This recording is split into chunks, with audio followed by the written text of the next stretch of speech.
If you're like most people who sew, there's at least one piece of fabric in your stash that was too expensive, too beautiful, too irreplaceable, too sentimental to sew.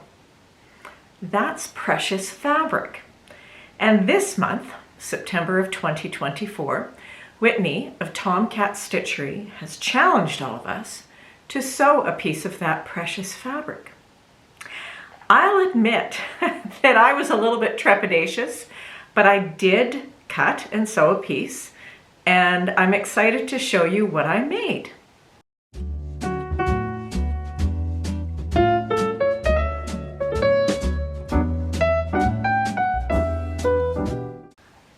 I'm Janine and this is Janine Sews. If you have not visited my channel before, I talk about sewing for the woman over 50. Welcome if you're new.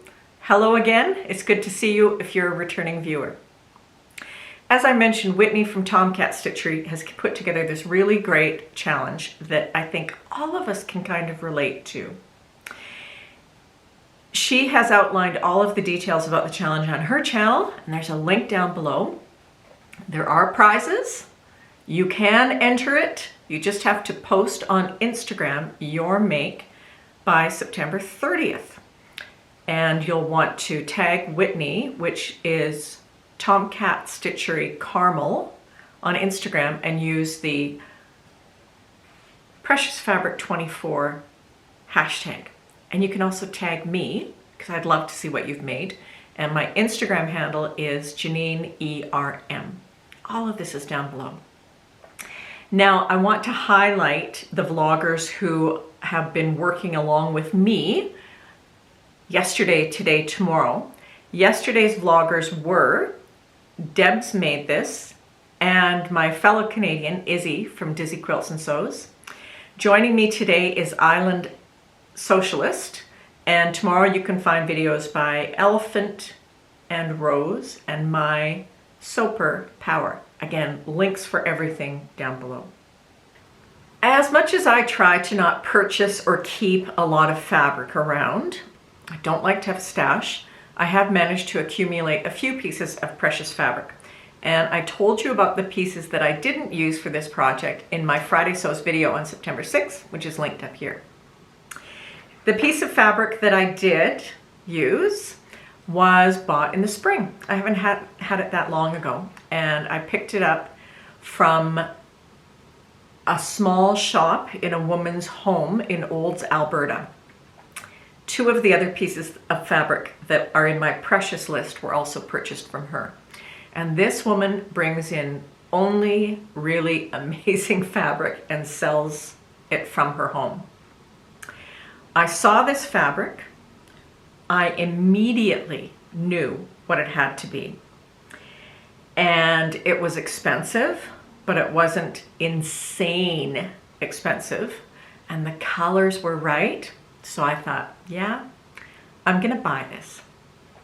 And the fabric is a Burberry wool. It's not the Burberry print that you think of in their trench coats and scarves and handbags. It's a different print, but it's pretty gray and blue and cream and gold. So I bought 2.5 yards of this fabric, and the intention was to sew a shacket. So why did I not immediately sew it? Honestly, as much as I wanted to, part of me is a little bit concerned that shackets are out of style. So before I actually cut into the fabric last week, I went out online and I searched, are shackets still in style? And there are some articles that say, yes, of course, shackets are still in style. Maybe they are, and maybe they aren't. I have 3 other shackets in my wardrobe, 2 ready to wear and 1 that I made that I'm going to be showing you in a second. And they get worn all the time. I would rather wear a shacket than a cardigan inside the house a lot of the time, especially if it's a nice, soft, warm, cozy fabric. So although a 16-year-old may see me in my shacket and think that I'm old and terribly out of fashion, I decided that that's what I was going to make, because I would wear it and it would work well in my wardrobe and it would make me smile when I put it on. So I used my Burberry wool and I made a shacket. As I mentioned a couple of years ago, I had sewn a shacket out of corduroy. And the pattern that I used then was the Style Arc Logan Shacket. And I liked a lot of things about it.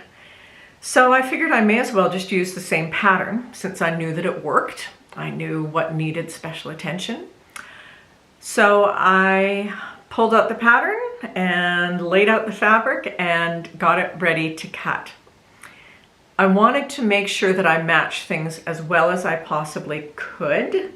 So I used pencil crayons to mark on the pattern pieces so I would know what had to be aligned with what.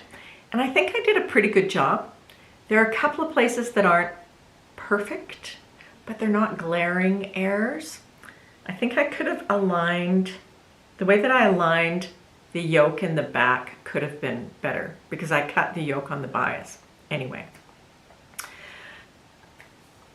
cut it out and started to work. Now I'm going to pop on the shacket and show it to you, and then I'm going to tell you some of the changes that I made to the pattern.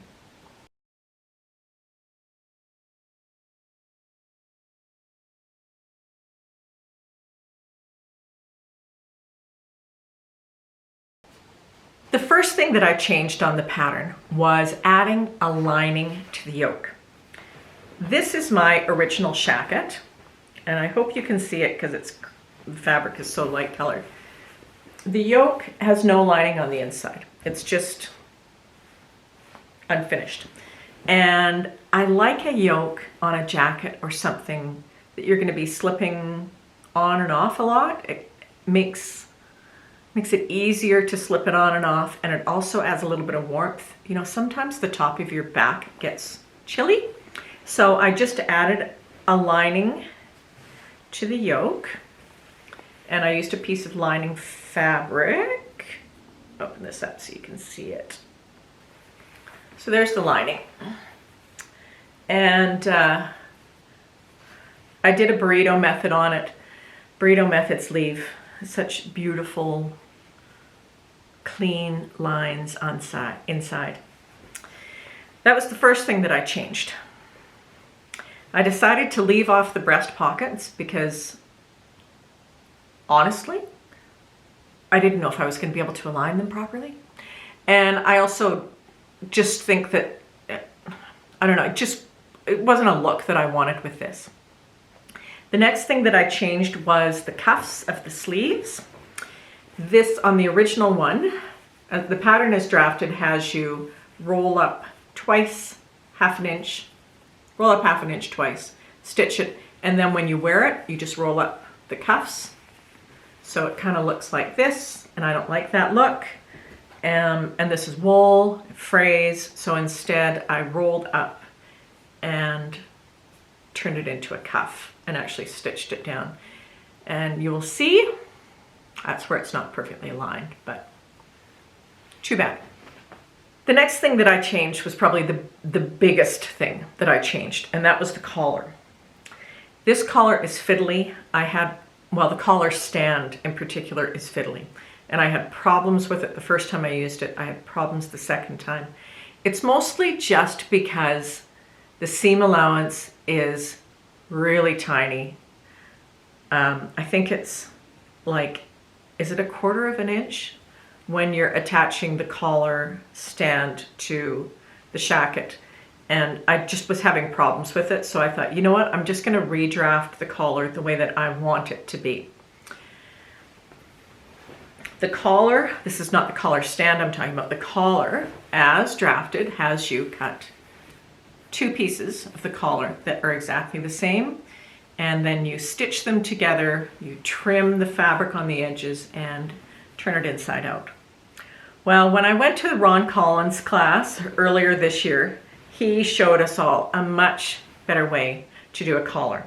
And I decided that now was the time to try that. This collar change, I'm going to pop in a little video here and show you exactly how it's done. but it's easier than you think it's going to be. And again, I did not create this. Ron Collins taught this to me, and I'm sure there are lots of other people who do this the same way. But I thought that was really slick, and it was perfect for this particular project. So let me show you how to do this. Start with your collar piece. Normally you cut 2 collars and you stitch right sides together, up here, along the top, and back down. Instead, before you cut the fabric, cut 2 pattern pieces that are exactly the same. And you can see I have added the seam allowance on to the ends on each piece. I've also marked the center back. Take your paper piece, cut it in half, and to the center back, because that's where your seam is going to be, add seam allowance. That's what I've done here. I have cut this in half, and I have added a seam allowance on either end. So you can see seam allowance here. Now, take your pattern pieces, and we're going to put these together as if we were sewing them. So if we were sewing these pieces together, this is what we would do. We would sew them like this. Instead, we're going to just tape the pieces together there, matching the seam allowances as if we were stitching them.